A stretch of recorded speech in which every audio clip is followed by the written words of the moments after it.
Me 73 vota për dhe 1 i përmbajtur, Kuvendi miratoi ligjin për Këshillin Gjyqësor.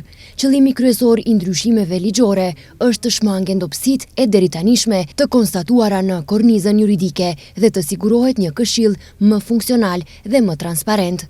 Risit kyçe të këtij propozim ligji, siç njoftojnë nga Ministria e Drejtësisë, janë transparenca e theksuar në procedurën e shkarkimit të kryetarit të Këshillit, saktësimi i kritereve për përzgjedhjen e juristit të shquar, dëgjesë publike gjatë përzgjedhjes së kandidatëve për antar jo gjyqësor, për transparencë më të madhe, për forcimin e kritereve të përzgjedhjeve, përgjegjësi dhe shkarkim të antarëve nga radhët e gjykatësve, rregulla për përgjegjësi disiplinore, afate të qarta për ankesa të vendimeve të Këshillit dhe zgjidhje të tjera.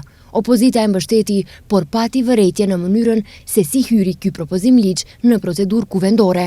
Nga shumica parlamentare sqaruan se gjithçka është bërë në përputhje me rekomandimet e Komisionit të Venecias.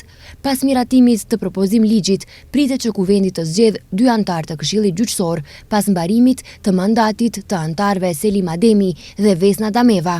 Një antar duhet ta propozojë presidentja, ndërsa vlen në komision parlamentar e propozoi Alban Kadriun.